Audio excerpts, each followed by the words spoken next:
Friends, study with mind के current affair session में आपका स्वागत है। ये current affair SSC, banking, railway, state PCS, CDS, CAPF, NDA और अदर कॉम्पिटिटिव एग्जाम आदि में सहायक होंगे। आज की डेट है 15 दिसंबर 2020। तो चलिए आज का करंट अफेयर शुरू करते हैं। आज का पहला प्रश्न है, कर्नाटक के किस प्रसिद्ध संस्कृत विद्वान और कन्नड़ कवि का 84 वर्ष की आयु में उडुपी में निधन हो गया?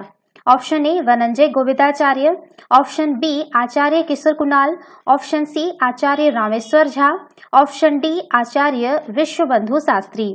देखिए, कर्नाटक के प्रसिद्ध संस्कृत विद्वान और कन्नड़ कवि वनंजय गोविंदाचार्य का 84 वर्ष की आयु में उडुपी में निधन हो गया है। उडुपी जो है आपका बेंगलुरु से लगभग 400 किलोमीटर की दूरी पर स्थित है।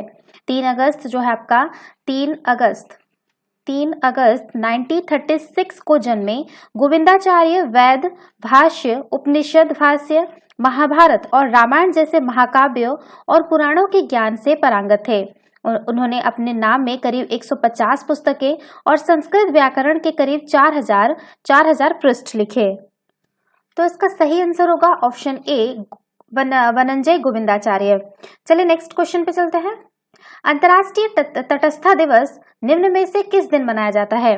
ऑप्शन ए 10 जनवरी, ऑप्शन बी 12 दिसंबर, ऑप्शन सी 15 मार्च, ऑप्शन डी 20 अप्रैल।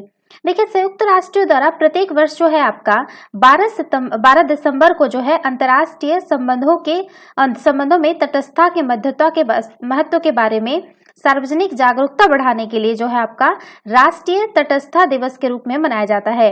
इसकी आधिकारिक घोषणा जो है फरवरी 2017 में संयुक्त राष्ट्र महासभा के प्रस्ताव द्वारा की गई थी। उसी वर्ष पहली बार जो है आपका 12 दिसंबर 2017 में यह मनाया गया था। तो इसका सही आंसर होगा ऑप्शन बी 12 दिसंबर। चलिए नेक्स्ट क्वेश्चन पे चलते हैं। हाल ही में किस देश की सेना ने सेनाध्यक्ष जनरल एम नरवणे को गॉर्ड ऑफ ऑनर सम्मान से सम्मानित किया है? Option A Pakistan, option B Nepal, option C चीन, ऑप्शन डी सऊदी अरब। देखिए, सऊदी अरब की सेना ने सेनाध्यक्ष जनरल एम नरवणे को गॉर्ड ऑफ ऑनर सम्मान से सम्मानित किया है। किसी भारतीय सेना प्रमुख की सऊदी अरब और यूएई की यह पहली यात्रा है। सऊदी अरब दुनिया का सबसे बड़ा तेल निर्यातक देश है और खाड़ी क्षेत्र में वो भारत के लिए एक महत्वपूर्ण देश है। सऊदी अरब ऊर्जा का भी एक महत्वपूर्ण स्रोत है और भारत कच्चे तेल की आवश्यकता का जो है लगभग 18% वहीं से आयात करता है। तो इसका सही आंसर होगा ऑप्शन डी सऊदी अरब। चलिए नेक्स्ट क्वेश्चन पे चलते हैं। हाल ही में कौन से राज्य सरकार ने दिव्यांग लोगों की सहायता के लिए महाशरद नाम का एक डिजिटल प्लेटफॉर्म विकसित किया है? Option A Madhya Pradesh, option B Karnataka, option C Mizoram, option D Maharashtra. देखिए, दिव्यांग लोगों की सहायता के लिए जो है महाराष्ट्र सरकार ने डिजिटल प्लेटफॉर्म विकसित किया है। महाशरद नाम का यह डिजिटल प्लेटफॉर्म राज्य में दिव्यांग लोगों को मुफ्त में आवश्यक उपकरण प्राप्त करने में मदद करेगा। यह डिजिटल प्लेटफॉर्म राज्य के दिव्यांगजनों और उपकरण दान करने वाले लोगों, कंपनियों और विक्रेताओं के बीच एक सेतु के रूप में कार्य करेगा।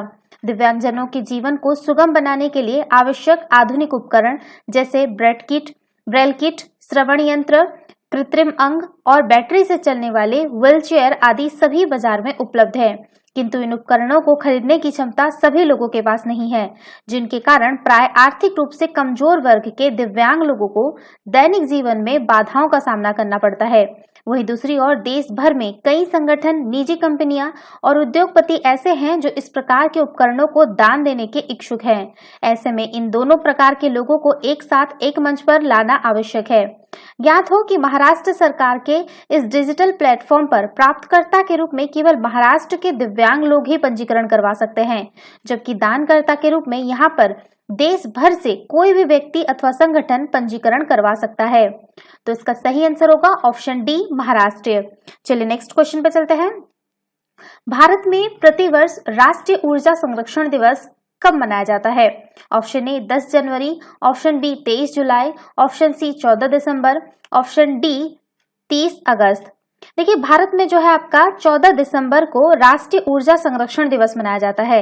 इस दिवस के आयोजन का प्राथमिक उद्देश्य ऊर्जा संसाधनों के संरक्षण की दिशा में प्रयासों को बढ़ावा देते हुए आम लोगों को ग्लोबल वार्मिंग और जलवायु परिवर्तन के खतरों के प्रति जागरूक बनाना है। राष्ट्रीय स्तर पर प्रतिवर्ष जो है इस दिवस का आयोजन ऊर्जा दक्षता ब्यूरो द्वारा किया जाता है। भारत सरकार ने ऊर्जा संरक्षण अधिनियम 2001 के तहत 1 मार्च 2002 को ऊर्जा दक्षता ब्यूरो की स्थापना की थी। यह एक सांविधिक निकाय है जो कि ऐसी नीतियां और रणनीतियों के विकास में सहायता प्रदान करता है जिनका मुख्य उद्देश्य भारतीय अर्थव्यवस्था में ऊर्जा की गहनता को कम करना है। ज्ञात हो कि देश की जनसंख्या में अनवरत बढ़ोतरी दर्ज की जा रही है, जिसकी वजह से ऊर्जा उपभोग में भी बढ़ोतरी हो रही है। अतः ऊर्जा के उपभोग को कम से कम करने हेतु ऊर्जा संरक्षण की दिशा में प्रयासों को बढ़ावा देना आवश्यक है, ताकि ऊर्जा स्रोतों और संसाधनों को भविष्य के उपयोग के लिए बचाया जा सके। तो इसका सही आंसर होगा ऑप्शन सी 14 दिसंबर। चलिए नेक्स्ट क्वेश्चन पे चलते हैं। हाल ही में संयुक्त राज्य अमेरिका ने औपचारिक रूप से कौन से देश को आतंकवाद को प्रायोजित करने वाले देशों की सूची से 27 साल बाद हटा दिया है? Option A Sudan, option B तुर्की, option C Iran, option D Iraq. देखिए, संयुक्त राज्य ने औपचारिक रूप से जो है सूडान को आतंकवाद को प्रायोजित करने वाले देशों की सूची से 27 साल बाद हटा दिया है। अमेरिका ने जो घोषणा है वो 14 दिसंबर को सूडान की राजधानी खार्तूम में की है। अमेरिकी सरकार ने जो है 1993 में सूडान को आतंकवाद को प्रायोजित करने वाले देशों की सूची में शामिल किया था, जिससे आरोप लगाया गया था कि सूडान की अल-बशीर सरकार आतंकवादी समूहों का समर्थन कर रही है। इस सूची में डालने के बाद सूडान तकनीकी रूप से प्रमुख अंतर्राष्ट्रीय संस्थानों से ऋण नहीं प्राप्त कर सकता था। अब तीन देश हैं जो ईरान, उत्तर कोरिया और सीरिया अभी भी आतंकवाद को प्रायोजित करने वाले देशों की सूची में बने हुए हैं। अमेरिका ने अक्टूबर में ही सूडान को उसके द्वारा पोषित आतंकवाद से प्रभावित अमेरिकी नागरिकों को मुआवजा देने के बदले आतंकवाद को प्रायोजित करने वाले देशों की सूची से हटाने की बात कही थी। सूडान की नई सरकार ने 1998 में केन्या और तंजानिया में अमेरिकी दूतावासों पर सशस्त्र समूहों द्वारा किए गए हमले के पीड़ितों और उनके परिवारों को $335 मिलियन का भुगतान करने के लिए सहमत हो गई है। अब बात करते हैं आतंकवाद को प्रायोजित करने वाले देशों की जो सूची है उसके बारे में। तो राज्य सचिव यानी सेक्रेटरी ऑफ स्टेट द्वारा निर्धारित अंतर्राष्ट्रीय स्तर पर आतंकवाद के कृत्यों के लिए बार बार सहायता प्रदान करने वाले देशों को जो है इस 3 कानूनों के अनुसार, जैसे कि आतंकवाद को प्रायोजित करने वाले देशों में के रूप में नामित किया गया है। ये 3 कानून है निर्यात प्रशासन अधिनियम की धारा 6, शस्त्र निर्यात नियंत्रण अधिनियम की धारा 40, विदेशी सहायता अधिनियम की धारा 620A। इन कानूनों के तहत प्रतिबंधित किए गए देशों को मुख्यतः 4 श्रेणियों अमेरिकी विदेशी सहायता, रक्षा निर्यात और बिक्री, दोहरे उपयोग की वस्तुओं के निर्यात, अंतर्राष्ट्रीय संस्थानों में मिलने वाली वित्तीय सहायता में प्रतिबंधों का सामना करना पड़ता है। तो इसका सही आंसर होगा ऑप्शन ए सूडान। और ये भी आप लोग लिख लीजिएगा, जो अभी जो 3 है 3 देश बरकरार है इसमें, ठीक है। 3 देश अभी भी इस सूची में निकले नहीं है। ईरान आपका है, उत्तर कोरिया, ठीक है, उत्तर कोरिया, और आपका तीसरा जो है आपका सीरिया, ठीक है। चलिए नेक्स्ट क्वेश्चन पे चलते हैं। हाल ही में भारतीय रिजर्व बैंक ने कौन से शहर के स्वचालित बैंक नोट प्रसंस्करण केंद्र स्थापित करने का फैसला किया है? Option A Hyderabad, option B Lucknow, option C Jaipur, option D Delhi. देखिए, हाल ही में जो है आपके भारतीय रिजर्व बैंक ने जयपुर में स्वचालित बैंक नोट प्रसंस्करण केंद्र यानी automatic bank note processing centre स्थापित करने का फैसला किया है। करेंसी नोटों के बढ़ते प्रसार के बीच भारतीय रिजर्व बैंक ने जयपुर में स्वचालित बैंक नोट प्रसंस्करण केंद्र स्थापित करने का फैसला किया है। आरबीआई के अनुसार डिजिटल भुगतान में लगातार लोकप्रिय होने के बावजूद हार्ड करेंसी आज भी भुगतान का महत्वपूर्ण माध्यम बना हुआ है। भारत ही नहीं बल्कि वैश्विक स्तर पर भी बैंक नोटों के चलन में इजाफा हो रहा है। डिजिटल भुगतान के साथ साथ बैंक नोटों की भी संख्या भी बढ़ रही है। वर्ष 2001 से 2019 के दौरान मात्रा के हिसाब से बैंक नोटों के चलन में 3 गुना का इजाफा हुआ है। अब बात करते हैं कि ABPC यानी automatic bank note processing centre है क्या। तो आपका जो है स्वचालित बैंक नोट प्रसंस्करण केंद्र बैंक नोटों की प्राप्ति, भंडारण, प्रसंस्करण और निस्तारण के लिए एक स्वचालित प्रणाली से सुसज्जित होते हैं। यह केंद्र बैंक नोटों की प्राप्ति, भंडारण और उन्हें आगे भेजने का काम करते हैं। इसके अतिरिक्त एबीपीसी करेंसी चेक और बैंक शाखाओं के प्राप्त नोटों का प्रसंस्करण करने के साथ स्वचालित तरीके से खराब नोटों को नष्ट भी कर देता है। तो इसका सही आंसर होगा ऑप्शन सी, जयपुर। चलिए नेक्स्ट क्वेश्चन पे चलते हैं। हाल ही में कौन से राज्य की सरकार ने राज्य के सभी सरकारी मदरसों और संस्कृत स्कूलों को बंद करने के प्रस्ताव को मंजूरी दे दी है? Option A Maharashtra, option B Assam, option C Delhi, option D Bihar. देखिए हाल ही में जो है असम की सरकार ने राज्य में सभी सरकारी मदरसों और संस्कृत स्कूलों को बंद करने के प्रस्ताव को मंजूरी दे दी है। असम राज्य सरकार की कैबिनेट ने अपनी मीटिंग में राज्य में सभी सरकारी मदरसों और संस्कृत स्कूलों को बंद करने के प्रस्ताव को मंजूरी दे दी है।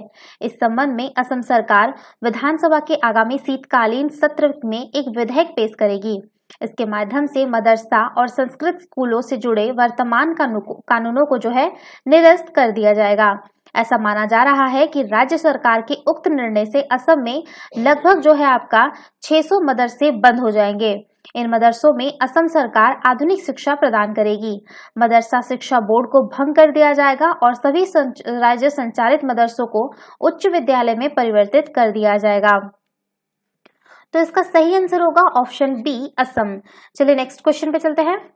केंद्रीय स्वास्थ्य मंत्री डॉक्टर हर्षवर्धन ने यूनिवर्सल हेल्थ कवरेज डे पर आयोजित कार्यक्रम के दौरान राष्ट्रीय परिवार स्वास्थ्य सर्वेक्षण के कौन से संस्करण के परिणाम को जारी किए हैं? ऑप्शन ए 5वें, ऑप्शन बी 10वें, ऑप्शन सी 8वें, ऑप्शन डी 9वें। देखिए केंद्रीय स्वास्थ्य मंत्री डॉक्टर हर्षवर्धन ने यूनिवर्सल हेल्थ कवरेज डे पर आयोजित कार्यक्रम के दौरान जो है आपका पांचवें राष्ट्रीय परिवार स्वास्थ्य सर्वेक्षण के परिणाम को जारी किए हैं। इस सर्वेक्षण में भारत और इसके राज्यों और केंद्र शासित प्रदेशों के लिए जो है आपका जनसंख्या, लिख लीजिएगा, ठीक है, जनसंख्या, स्वास्थ्य और एक है पोषण, ठीक है, पोषण के बारे में विस्तृत जानकारी शामिल है। अब बात करते हैं 5वें राष्ट्रीय परिवार स्वास्थ्य सर्वेक्षण के बारे में। तो 5वें राष्ट्रीय परिवार स्वास्थ्य सर्वेक्षण में जो है आपका 6.1 लाख सैंपल घरों में एकत्रित किए गए हैं, जिसमें जनसंख्या, स्वास्थ्य, परिवहन नियोजन और पोषण से संबंधित संकेतकों को जानकारी एकत्रित करने के लिए घरेलू स्तर पर साक्षात्कार किए गए हैं। केंद्रीय स्वास्थ्य मंत्रालय ने NHFS के 5वें दौर के आंशिक आंकड़ों को भी जारी किया है। इन आंकड़ों में बताया गया है कि 2005 से 2016 के लिए जारी एक चौथे दौर के आंकड़ों की तुलना में इस बार वैक्सीन की आपूर्ति में काफी वृद्धि देखी गई है। पहले चरण में जो है आपका 17 राज्य और 5 केंद्र शासित प्रदेशों को शामिल किया गया है और शेष जो 12 राज्यों और 2 केंद्र शासित प्रदेशों से जुड़े दूसरे आंकड़े दूसरे चरण में जारी किए जाएंगे। इन राज्यों में कोविड-19 के कारण सर्वेक्षण का कार्य लंबित कर दिया गया था। ऐसे नवंबर में फिर से शुरू किया गया है और मई 2021 तक पूरा होने की उम्मीद है। तो इसका सही आंसर होगा ऑप्शन ए, 5वें। चलिए नेक्स्ट क्वेश्चन पे चलते हैं। कोरोना वायरस के कारण लगाए गए लॉकडाउन की वजह से इस साल कार्बन डाइऑक्साइड के वैश्विक उत्सर्जन में निम्न में से कितने प्रतिशत की गिरावट दर्ज की गई है? Option A 10%, option B 7%, option C 2%, option D 3%।